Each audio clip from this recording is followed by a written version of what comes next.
Hello, everyone, and welcome to this episode of Coffee with Carl. I am your host, as always, managing attorney Carl Zoellner with Anderson Business Advisors. My coffee. Um, Wanted to talk a little today about subject to deals. So before we get started, though, I want to remind everybody to like and subscribe. It lets us know that you're enjoying the free content, and we should keep making it. Today, like I said, I want to talk a little bit about those subject to deals. It has come up as a recent training within the attorney group as well. I was actually just sort of an anecdotal story here. Was talking with one of the partners, and with the interest rates going up, he said he thought the subject to deals would be more popular. And I said I could see that because ultimately it could be used as a tool to go after lower interest rates if interest rates keep climbing. So the reality is, I would say, so some of the analysis in this goes to the reality is a lot of times if you're finding a seller who's willing or trying to do a subject to deal, um, I don't know how much saving you're going to get on the interest rate, because usually if it's an informed seller, they're going to want to be taking a little bit of profit on that front end for doing the seller financing deal, which probably gets you to right around where the current market interest rates are, I would think. So something to be aware of there if you're dealing with a sophisticated seller.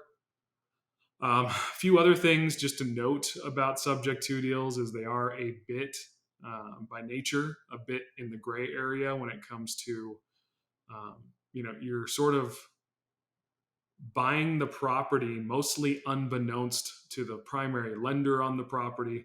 So there's some risk that comes with that. I wouldn't. It's not. It's not something so high that you would avoid doing the deal if you found a good one, but it's just something to note, right? I mean, that's kind of the rub, right? You're supposed to be getting some sort of additional flexibility or maybe a better interest rate that comes with some level of risk. And the level of risk is you're not involving the lender in the business deal, because they'd want to. I mean, in a perfect world, they'd want to be paid off and have you find your own financing or refinance through them.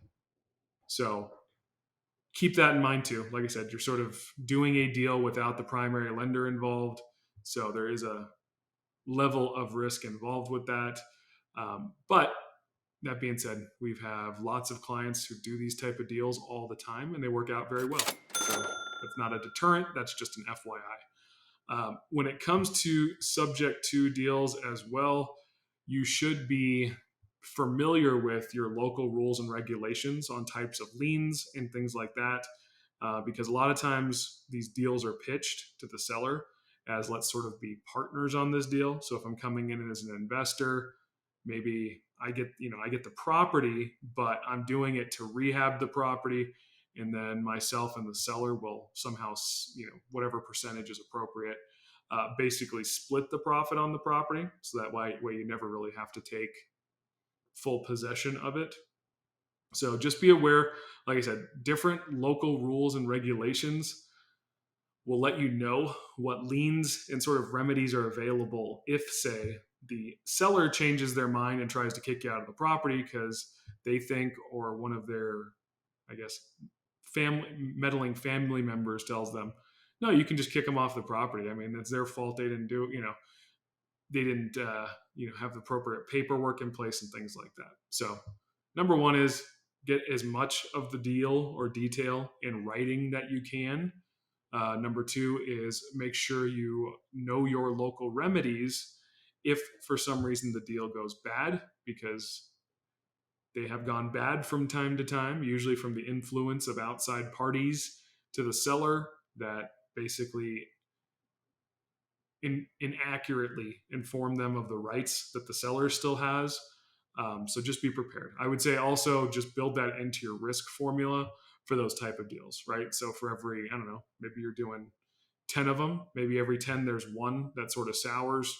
After your first go round with a sour one, you'll have a pretty good idea of cost and risk tolerance in most cases and what you need to be looking out for. So once again, not a deterrent, just a heads up on some things to look out for if you're doing subject to deals. I do think they are going to increase in popularity as interest rates continue to go up. I say that, and also I'll tell anecdotally as well. I have a neighbor selling a house who's looking for a purchaser that's willing to purchase, basically subject to their existing mortgage.